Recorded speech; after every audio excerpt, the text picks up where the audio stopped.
Hello everyone, welcome back to my channel. I hope you all are doing well. So in today's video, I'm gonna pull an all-nighter.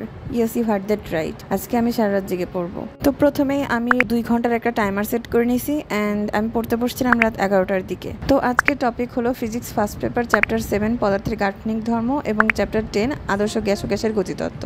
তো এখানে আমি master question bank থেকে অনুশীলনের question and previous year medical and dental equation solve করতেছি। তো master question ব্যাংকে একটা chapter topic wise অনেকগুলো ভাগে ডিভাইড করা থাকে এন্ড সেই টপিকের আন্ডারে এমসিকিউ এর রিলেটেড ইনফোগুলো প্রথমেই দেওয়া থাকে। তো আমি সেই ইনফোগুলো একবার পড়ে নিচ্ছি, দেন হচ্ছে এমসিকিউ সলভ করতেছি। তো আজকে এই চ্যাপ্টারটা আমি 3টা স্টেপে কমপ্লিট করব। প্রথমে অনুশীলনের কোশ্চেন, দেন হচ্ছে ডাইজেস্ট পড়ে নেব এন্ড দেন হচ্ছে রেটিনা গাইড থেকে কোশ্চেন সলভ করব। হ্যাঁ, আমি ইউজুয়ালি মেইন বুক পড়ি, বাট এই চ্যাপ্টারটা আমার ডাইজেস্ট থেকে খুব ভালো মতো পড়া আছে, এই জন্য হলাম যে ডাইজেস্ট থেকেই পড়ি। তো আমি আমার বোনের সাথে পড়তেছিলাম, আমার বোন হচ্ছে ক্লাস 10-এ পড়ে এন্ড ওর কালকে হচ্ছে রিলিজিয়ন পরীক্ষা, তো ভাবলাম একসাথেই পড়া যাক।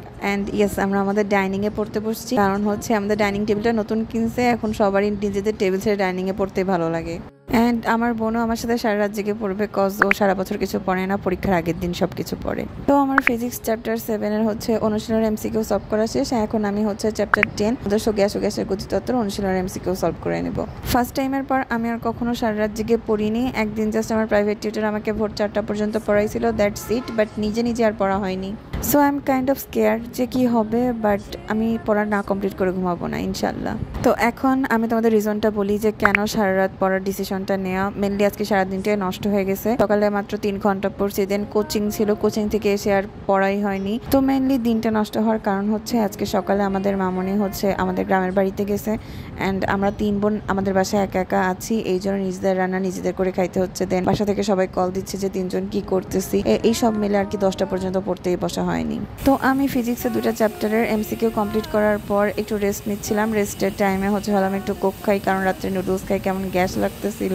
দেন ছোট্ট একটা ব্রেকের পর আমি আসছি এখন রেটিনা গাইড থেকে চ্যাপ্টার 10 অ্যান্ড চ্যাপ্টার 7-এর এমসিকিউগুলো কমপ্লিট করব। এখন তোমাদের থেকে পাওয়া কিছু কোয়েশ্চেনের রিপ্লাই দেওয়া যায়। তো ফার্স্ট কোয়েশ্চেন হলো আমি একটা চ্যাপ্টার থেকে কয়টা এমসিকিউ সলভ করি অ্যান্ড কোন কোন রিসোর্স থেকে এমসিকিউগুলো সলভ করি। তো আমি mainly previous year medical and dental question, অনুশীলনের কোয়েশ্চেন, রেটিনা গাইড থেকে এমসিকিউ প্র্যাকটিস করি, দ্যাটস ইট। সেকেন্ড কোয়েশ্চেন হলো একটা চ্যাপ্টার ভালো মতো কমপ্লিট হওয়ার পর আমি কিভাবে রিভিশন দিই, মানে দাগানো লাইন পড়ি নাকি পুরোটা আবার পড়ি। আমি সবসময় শুধুমাত্র মেন বইয়ের দাগানো লাইন পড়ি। আমার এক্সামে যে কোয়েশ্চেনগুলো ভুল হয় সেই কোয়েশ্চেনগুলো আমি বাসায় এসে একটা খাতায় লিখে ফেলি অ্যান্ড ওই টপিকটাও লিখে রাখি, পরে হচ্ছে ওই টপিকটা বই থেকে একবার রিভিশন দিয়ে নিই। নেক্সট কোয়েশ্চেন হচ্ছে আমি শর্ট সিলেবাসের বাইরের চ্যাপ্টারগুলো কিভাবে পড়ি। তো আমার যেগুলো বেসিক ক্লিয়ার না সেগুলো বেসিক ক্লিয়ারেন্সের জন্য একটা ক্লাস করে নিই, দেন মেন বইয়ের দাগানো লাইনগুলো পড়ি। দেন নেক্সট কোয়েশ্চেন হলো ফার্স্ট টাইমারদের কি শুরু থেকে একাধিক কোচিংয়ে অ্যাডমিট হওয়া ঠিক হবে, মানে এক্সাম ব্যাচের জন্য হলেও। তো আমার পার্সোনাল সাজেশন থাকবে যে না, একবার সিলেবাস বা 2বার সিলেবাস ভালো মতো কমপ্লিট করার পর শেষের দিকে যখন হচ্ছে মডেল টেস্ট এক্সাম হয় বা পেপার ফাইনাল এক্সাম হয় তখন একাধিক কোচিংয়ে অ্যাডমিট থাকলে প্রবলেম নাই, বাট ফার্স্টে সিলেবাসটা ভালো মতো কয়েকবার কমপ্লিট করা উচিত। তো আমি ফার্স্টের 2 ঘন্টা স্টাডি সেশনটা কমপ্লিট করে এখন আরেক ঘন্টা স্টাডি সেশন স্টার্ট করলাম। অ্যান্ড তোমাদের জন্য একটা গুড নিউজ আছে, যারা আমার সাথে সিলেবাস কমপ্লিট করতে চাইছিলে বা আমার সাথে আগাতে চাইছিলেন তাদের জন্য। মেইনলি 14 তারিখ থেকে আমার রেটিনাতে এক্সাম স্টার্ট। তো সেই এক্সামের প্রিপারেশন আমি কিভাবে নিচ্ছি, কি পড়তেছি, কত সময় পড়তেছি, সবকিছু আমি আমার কমিউনিটি ট্যাবে শেয়ার করবো। তো তোমরা চাইলে আমার সাথে আগাইতে পারো। অ্যান্ড আর একটা ব্যাপার ক্লিয়ার করে নেওয়া ভালো, আমি অলওয়েজ হচ্ছে আগে মেইন বুক পড়তাম, দেন অনুশীলনী কোয়েশ্চেন সলভ করতাম, দেন রেটিনা গাইড থেকে এমসিকিউ প্র্যাকটিস করতাম। বাট আজকে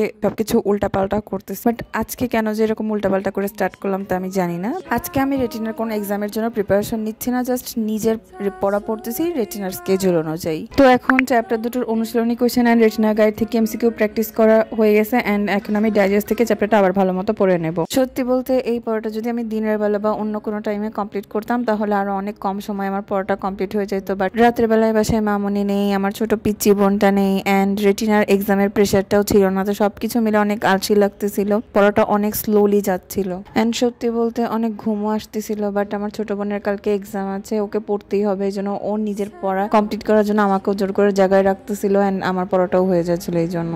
so this is your sign, go get a study mate, যাতে তোমার যখন পড়তে ইচ্ছা না করে সে তোমাকে পুশ করে পড়াটা কমপ্লিট করতে। অ্যান্ড অ্যাট দ্যাট পয়েন্ট আমার অনেক ঘুম আসতেছিল অ্যান্ড আমাকে জায়গায় রাখার জন্য আমার বোন চা বানাইতেছিল। ও মেনলি চা বানাইতে পারে না, বাট ইউটিউব দেখে কোনো রকমে আর কি। তো আমাদের ফার্স্টে প্ল্যান ছিল হচ্ছে গ্রিন টি খাওয়ার, দেন ব্ল্যাক কফি খাওয়ার, যেহেতু রাত জাগতে হবে। দেন আমার বোন বললো যে আজকে বাসায় মামুনি নাই, আজকে হচ্ছে মজা করার জন্য পারফেক্ট ডে, অ্যান্ড আমরা যেহেতু রাত জেগে পড়ছি নিজেদেরকে একটা রিওয়ার্ডও দেওয়া দরকার। তো আমরা আসলে রাত 3টা 3:30টার দিকে এইসব পাগলামি করি। দেন চার ব্রেড এনজয় করার পর আমরা আবার পড়তে বসি। এখন একটা ফ্যাক্ট বলি, আমি যদি সারা রাত না জেগে 2টার দিকে ঘুমাই যাইতাম, দেন পরের দিন যদি 10টা 11টার দিকে উঠে পড়তে বসতাম, তাহলে আমার পড়াটা বেশি ইফেক্টিভ হইতো আমার কাছে। আমি এমন একটা মানুষ, আমি অনেক বেশি রাত জেগেও পড়ি না, আবার অনেক সকালে ঘুম থেকে উঠেও পড়ি না। আমার যখন পড়তে ভালো লাগে বা আমার কনসেন্ট্রেশন যখন সব থেকে ভালো থাকে তখনই পড়তে বসি। অ্যান্ড আমি পড়ার মাঝখানে অনেক ব্রেক নিই। মেনলি আমার 1 ঘন্টা পর পরই মনোযোগ চলে যায়, তো তখন আমি আবার একটা ব্রেক নিই, দেন আবার পড়তে বসি, আবার ব্রেক নিই, এভাবেই চলতে থাকে। অ্যান্ড আরেকটা ব্যাপার, তোমরা আমাকে অনেকেই আস্ক করো যে আমার কিভাবে এত তাড়াতাড়ি পড়া কমপ্লিট হয়। মেনলি আমি পড়াগুলোকে অনেক ছোট ছোট চাংসে ডিভাইড করে নিই। যেমন ধরো যদি 30 পেজ পড়া থাকে তাহলে 3 পেজ করে করে আমি 10টা সেগমেন্টে ডিভাইড করে নিই, দেন একবারে 3টা করে সেগমেন্ট কমপ্লিট করি। এইভাবে করে করে হচ্ছে আমি আমার পড়াটা কমপ্লিট করি। এইভাবে করে নিলে আমরা আমাদের ব্রেনকে সিগন্যাল দিই যে আমাদের পড়াটা অনেক কম, অনেক ইজি, অনেক তাড়াতাড়ি কমপ্লিট করা যাবে। তখন আমাদের ব্রেন মেনে নেয় সেটা, অ্যান্ড আমাদের পড়াটা অনেক ইফেক্টিভ হয়। একবারে যখন পড়তে যাই তখন আমাদের মনে হয় যে আল্লাহ, চ্যাপ্টারটা এত বড়, এত পড়া, অনেক টাইম লাগবে, অনেক কঠিন, পসিবলই না, এরকম মনে হয়। এখন পড়তেও অনেক কষ্ট হয় অ্যান্ড পড়াটাও অনেক কঠিন লাগে। ব্যাপারটা একটু সাইকোলজিক্যাল, অ্যান্ড তুমি এইভাবে তোমার সাবকনশিয়াস মাইন্ডটাকে কন্ট্রোল করতে পারো ইফেক্টিভলি স্টাডি করার জন্য। তো তুমি এইভাবে তোমার পড়াগুলোকে ছোট ছোট পার্টে ডিভাইড করে কমপ্লিট করে দেখবা, তোমার পড়া আগের থেকে অনেক তাড়াতাড়ি কমপ্লিট হয়ে যাবে। ভোর 5টার দিকে হচ্ছে আমার ফিজিক্স 2টা চ্যাপ্টার পড়া কমপ্লিট হয়, অ্যান্ড দেন আমি হচ্ছে ইংলিশ পড়া স্টার্ট করি। অ্যান্ড ইংলিশ হচ্ছে আমি সেদিন স্পেলিং মিস্টেক্স পড়তেছিলাম, অ্যান্ড আমি অলওয়েজ স্পেলিং মিস্টেক্স এর ক্ষেত্রে উল্টা পাল্টা হচ্ছে প্রোনাউন্স করি, যাতে হচ্ছে স্পেলিংটা ভুল না হয়। আমি আমার অনেকগুলো ভিডিওতে বলছি, অ্যান্ড আবারও বলে দিচ্ছি, আমি ইংলিশ শুধুমাত্র প্রিভিয়াস ইয়ারের মেডিকেল, ডেন্টাল অ্যান্ড ভার্সিটির কোয়েশ্চেনগুলোই সলভ করে থাকি। আমি হচ্ছে আলাদা করে ডাইজেস্ট পড়ি না, অ্যান্ড গ্রামাটিক্যাল পার্টের বেসিক আমার ভালো মতো ক্লিয়ার আছে, এই জন্য আমি আলাদা করে রুলস পড়ি না। অ্যান্ড ইংলিশ পড়া কমপ্লিট করতে করতে দিনের আলো ভালো মতো ফুটে গেছিল। দেন আমি হলো জিকে পড়া স্টার্ট করি। তো তোমরা অনেকে আমাকে আস্ক করছো যে 24-25 সেশনের জিকে ডাইজেস্ট অ্যান্ড 25-26 সেশনের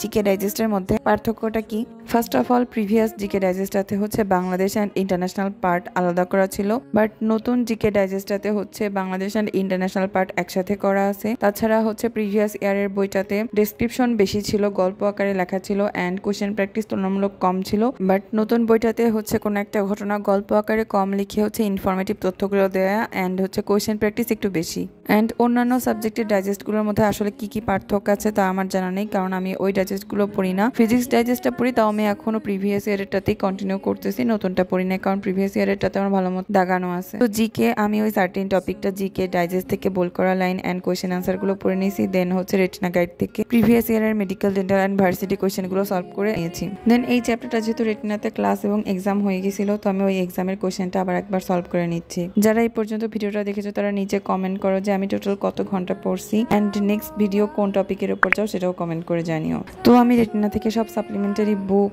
গিফটস গুলো পেয়ে গেছি, তো তোমরা যদি দেখতে চাও তাহলে নিচে কমেন্ট করো, আমি সেই ভিডিওটাও মেক করবো। অ্যান্ড যারা কারেক্টলি বলতে পারবা যে আমি টোটাল কত ঘন্টা পড়ছি তাদেরকে আমি আগে রিপ্লাই দিব, প্রমিস। তো অ্যারাউন্ড 6:30টার দিকে আমাদের পড়া কমপ্লিট হয়। So yeah, that's it, thanks for watching.